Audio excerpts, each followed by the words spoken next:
Well, here we are at the last chapter, uh, chapter 21, which is called Today, Tomorrow, and Forever. The next day, I go to the factory. There are quite a few empty seats, and I can tell the foreman is really angry about the earthquake. He paces along each row with his rotan, making sure we don't talk, don't fall asleep, don't fall behind.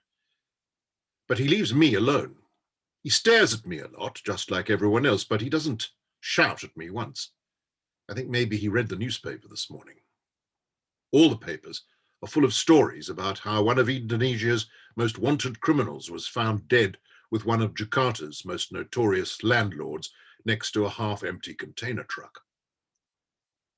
This is the other thing the foreman is angry about. A group of white men showed up this morning and spent a lot of time going round the factory with the foreman. I've never seen so many white people outside of a television before. There were almost enough to make a football team. The foreman was sweating like Elvis and kept mopping his forehead with his handkerchief. He looked glad to see them leave. Anissa, the same girl as before, sits in Roshi's place. I ask her whether she knows the El Clasico result, but she doesn't. She just shrugs and refuses to make eye contact. I think she might be a hopeless case. During my break, I sit in the canteen staring into my tray of rice and sauce of the day.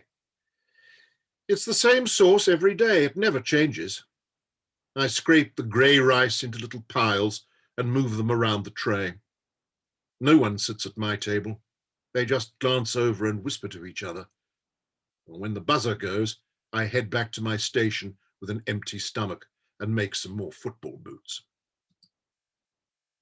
The next day, there is another story in the newspaper about a senior police officer who is now a missing person. The next day, there is another story in the newspaper about a senior police officer again, who is now a wanted person. The day after that, 2 men are arrested with a van full of stolen football boots. The white men make sure they end up on a boat to Nusa Kambangan. When they eventually find the chief inspector hiding in a shack in the slums, they put him on the boat as well. There are no stories about a teenage boy being found with a rucksack full of money. I make Dad read the entire newspaper out loud every evening, week after week, to make sure. Ustan is really annoyed at Roshi for disappearing. He still hasn't forgiven him for punching him in the face.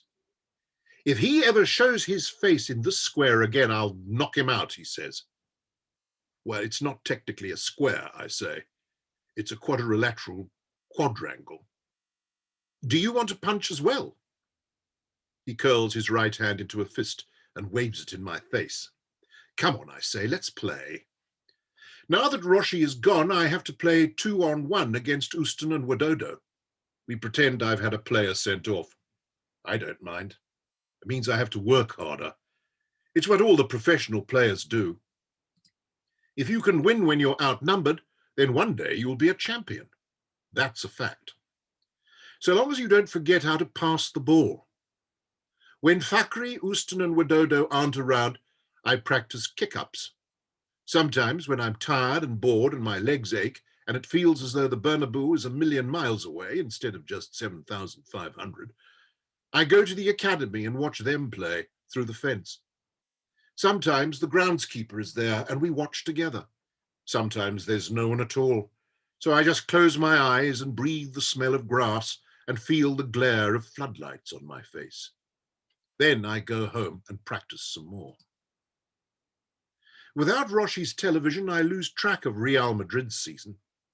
Ustan tries to convince me that Real Madrid are in the relegation zone, and Kieran Wakefield has been sold to a team I've never heard of for 100,000 rupiah.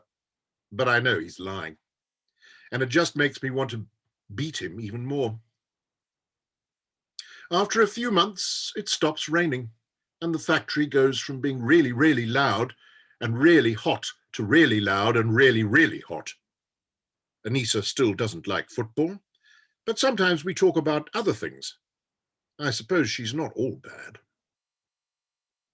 Since Roshi left, I have to walk home by myself. I usually practice my skills by dribbling a stone back to my apartment. With stones, you have to concentrate extra hard because otherwise you can lose them down a drain. It helps if you commentate as well.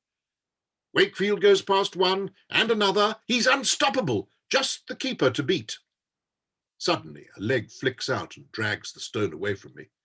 But Belmonte takes it off him and slams it into the net. Goal! The stone pings off a metal shutter, and the person who kicked it pulls his shirt over his head. It isn't until he uncovers his face that I realize who it is. Roshi! I shout. I hug him and don't even feel embarrassed. Footballers do it all the time, so you know it's okay. What are you doing here?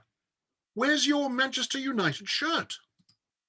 He looks down at the T-shirt he's wearing. It's grey, with a planet printed on the front. For some reason, he doesn't seem as tall anymore. Well, it was getting a bit small for me, and all the letters were peeling off. Besides, I'm not a Manchester United fan. I like this T-shirt better, I say, smiling.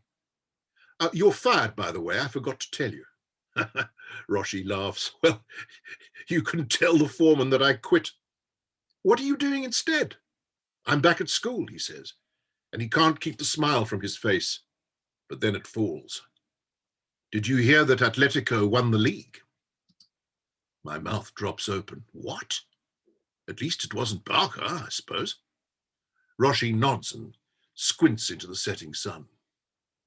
Do you want to come to mine for dinner? I ask. Dad's got a new job, so there should be enough to go around. Oh, no, it's okay. I've already eaten. I'm working as a waiter, and they give me my meals. It's a pretty good deal. Sometimes white people eat at the restaurant and just give me money for nothing when they leave, especially when I speak English. Cool. Sounds like one of Roshi's dubious facts to me. Do you want to play football instead? No, I'm going home. I want to see if anything's changed. I haven't been back since, well, since then. I nod. I understand, but it hurts. I've got a surprise for you, though, Roshi says. Really? What is it? If I told you, it wouldn't be much of a surprise, would it? Just meet me at the factory in a couple of hours and I'll show you. Okay, I'll be there. I give Roshi another hug. He doesn't mind. Like I said, it's good practice for goal celebrating. I rush home to tell my parents that Roshi is back, and they're both glad to hear he's at school. Mum makes a delicious curry with garlic rice for dinner, and as soon as I've finished the last mouthful, I jump up and run to the door. Where are you going? Dad asks. Roshi's planned a surprise. I don't want to be late.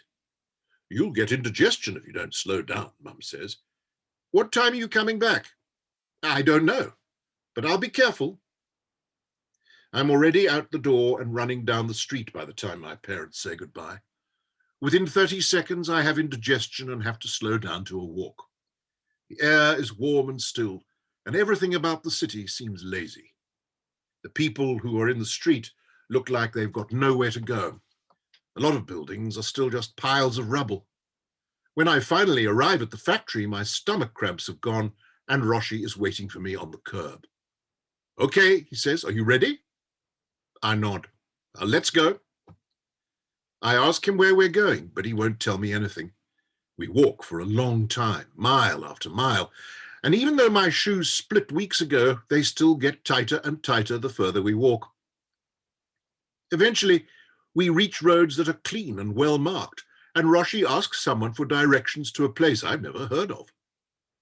When are you going to tell me what we're doing? I ask. My feet hurt. I'm not. We're just going to get there and then you'll see what it is.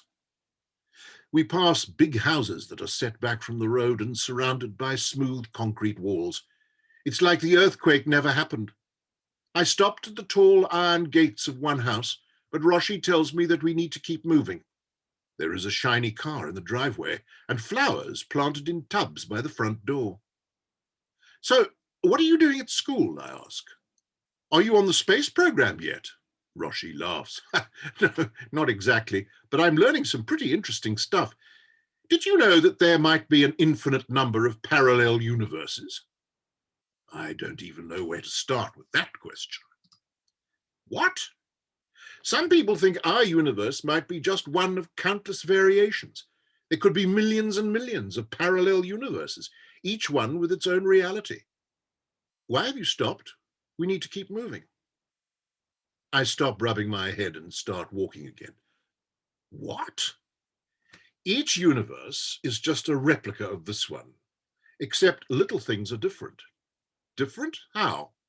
Well, in one variant, Indonesia might have won every World Cup there's ever been. In another, you might live in one of these big houses. In another, Kieran Wakefield might play for Barcelona. I shake my head. He's taken it too far. I don't think your teacher knows what he's talking about. Roshi laughs again. But the exciting thing is that if there are an infinite number of universes, that means there are an infinite number of possibilities. Nothing is impossible. But how do you know which universe you're in? How do you know what's possible? We both stop and Roshi holds out his arms. You don't. You just have to work it out for yourself. Come on, it's not much further. We set off again. My feet are really starting to get sore. I'm just about to give up hope of ever finding out what the surprise is when Roshi cuts down a pathway between two walls. He lifts a finger to his lips, and I follow him in silence. We stop at a wooden side gate, and Roshi looks along the alley in both directions. Then he interlocks his fingers and crouches down beside the gate. What are you doing? I ask. Shh, he says. Keep your voice down. What does it look like I'm doing? I'm helping you over. But why? You'll see. Now come on. But what if I get caught? No one will see you if you keep quiet and stick to the shadows. Hurry up. I place one foot on Roshi's hands and grip the top of the gate. As Roshi stands up, I swing my leg over the top and drop down onto the other side. I land in a crouching position on a lawn of thick, cool grass. There is a tree in the middle of what I soon realize is not a park, but someone's garden. I hear Roshi scramble over the gate and land beside me. What are we doing here? I ask. You're going to get us into trouble. Calm down, calm down. Just stick with me and you'll be fine. Come on. We're not finished yet. Roshi scurries across the lawn towards the house. I have never seen a house as big as this one, except for in the movies. I run after Roshi, who kneels behind a low wall that separates the lawn from a path that runs around the house. Get down, he says. I dive onto my stomach and wriggle the rest of the way like some kind of commando. Who lives here? I whisper. A businessman who eats at the restaurant sometimes, he says, grinning. From Spain. So what are we doing here? I can hear my heart pounding in my ears, and I worry that it might be loud enough for someone else to hear. Roshi peers over the wall and smiles. Have a look through the window, he says. Slowly I raise my head above the wall. The room beyond the window is bathed in green light, and it takes me a moment to understand what I'm looking at. That's got to be the biggest television in the world, I whisper. No wonder the house is so big. It has to be, otherwise nothing would fit. Then there is a close-up on the screen. Hair swept back, brilliant white shirt, yellow and orange boots. I suddenly realize what we're doing in someone's garden. Real Madrid made it to the Champions League final, I blurt out. Roshi's hand clamps over my mouth, but when I look at him, he's smiling. And you'll never guess who they're playing, he says. I look back at the screen. There is another close-up. Lazzaro Celestino, the most overrated player in the world, darts between a triangle of cones in the dreaded red and blue shirt of the enemy, Barcelona. Come on, Roshi says. Let's sit on the wall. On a long sofa in front of the television, a man sits with his back to us. When the adverts come on, he scratches his head and drinks something out of a green bottle. Even though I can only see the back of his head, he somehow looks lonely. We're just in time because when the adverts end, the players walk out onto the pitch and the game begins. The screen is so big that everything is really clear, and it doesn't matter that we're watching from the garden. When I look across at Roshi, he is so transfixed by the game that he doesn't notice me, and I watch the little green rectangles dancing in his eyes. Barcelona score in the first half, even though Real Madrid are the much better team. The businessman must be a Barcelona fan because he jumps up and spills his drink everywhere when the ball hits the back of the net. They do so many action replays, I start to feel sick. It gets worse every time. Slow motion Lizarro Celestino should be banned. At half-time, we are 1-0 down. The man on the sofa gets up and leaves the room, but comes back a few minutes later with another green bottle. I imagine what's going on in the changing room. The players sit around the edge of the room on benches. They sip water from sports bottles and pull their socks up. One of them is receiving treatment from the team doctor. The manager stands in the middle of the room in a suit, pointing to a board covered with arrows and crosses. Belmonte, you need to run at their defenders. Draw out players to create a space behind for Bello and Tapia on the overlap. Noguera, Ochoa, you need to move the ball faster. You should be looking to release Wakefield as soon as you get the ball. He's too quick for their back line, and he'll cause them lots of problems. I'm also making a change, Rubio. You're coming off. The manager looks around the dressing room. Budi, get your boots on. I want you to play in the center. Stop Barker from getting it out of fence and support Wakefield when we're on the attack. I look across at Kieran Wakefield. He winks at me. We can still turn this around, the manager says, clapping his hands. This is your moment. And that trophy of yours for the taking. Hala Madrid! Every player gets to his feet. The dressing room echoes with the clapping of hands and the clacking of studs on the floor. We jog along the tunnel and out onto the pitch. The crowd chant and cheer, and thousands of camera flashes make the stadium sparkle like a jewel. Roshi nudges me in the ribs. Here we go. The second half kicks off, and Real Madrid are constantly on the attack. We have shot after shot, but somehow the ball stays out of the net. When it gets to 70 minutes gone and we still haven't scored, I start biting my fingernails. When it gets to 80 minutes gone, I have to watch through my fingers. The clock reaches 90 minutes and we move into injury time. And then it happens. 1 second, there's nothing, no hope. And then a brilliant flash of white, like light across a needle. And Kieran Wakefield slips between two defenders and Belmonte flicks the ball into the gap behind them. I jump to my feet as every player charges towards the Barcelona goal. But ahead of them all is Kieran Wakefield, and no one is fast enough to catch him. He reaches the ball just inside the penalty area and pulls back his left foot. The goalkeeper steps forward, arms stretched wide, eyes fixed on the ball. And I swear my heart stops beating in that moment. My breath catches in my chest. I can't take my eyes off his left boot as it swings towards the ball. I don't see the defender, lunging in from behind. Not until he's crashed through Wakefield's standing leg and sent him tumbling to the ground. But Roshi must see him because his hand slaps over my mouth before the scream even reaches my throat, before Wakefield even hits the grass.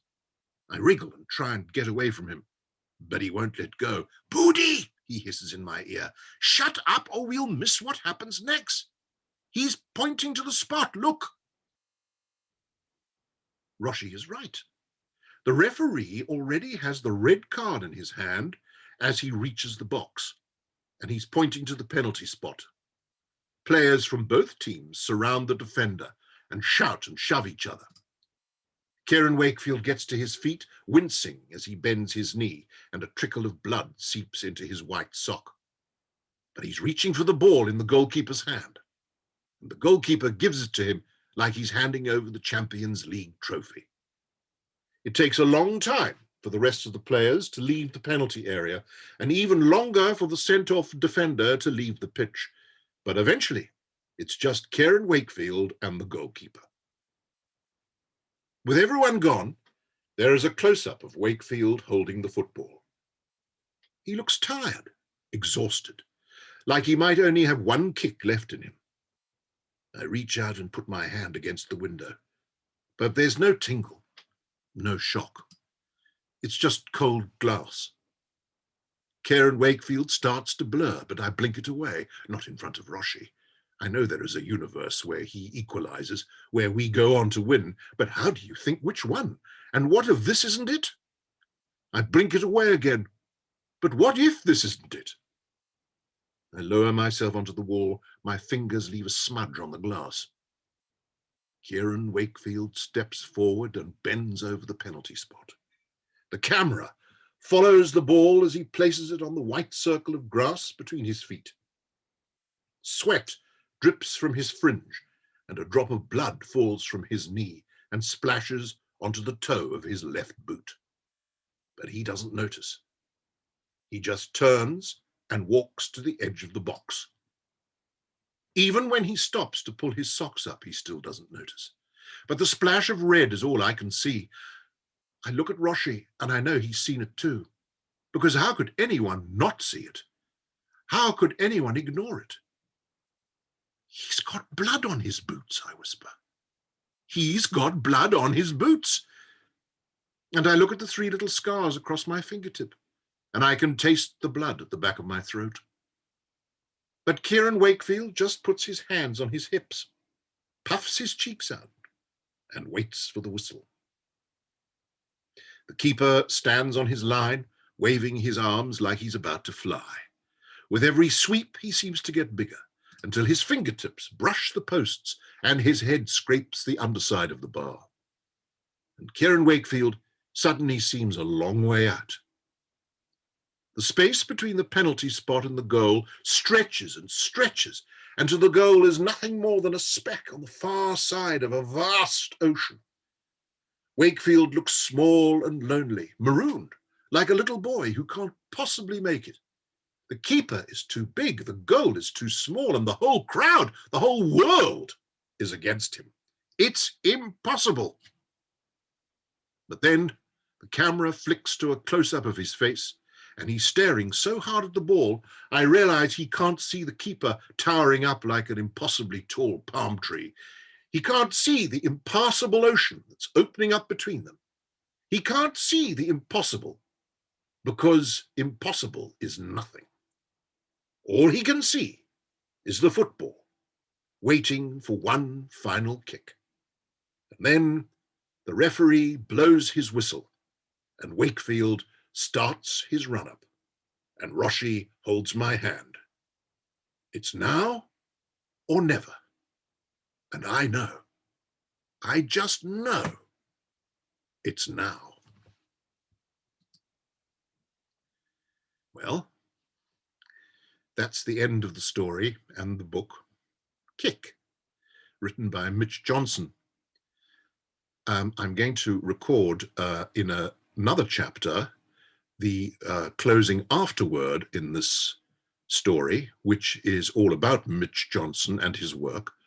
So if you want to listen to that, you can as well. It's very interesting. And Mitch Johnson does a Q&A, which I'll record as well in an afterword. And I hope you'll come back and listen to that. And I want to say how much I've enjoyed reading the story to you.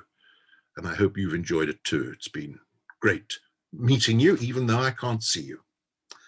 All right, friends, I'll hand you back to your teacher, Julie Peak. Bye.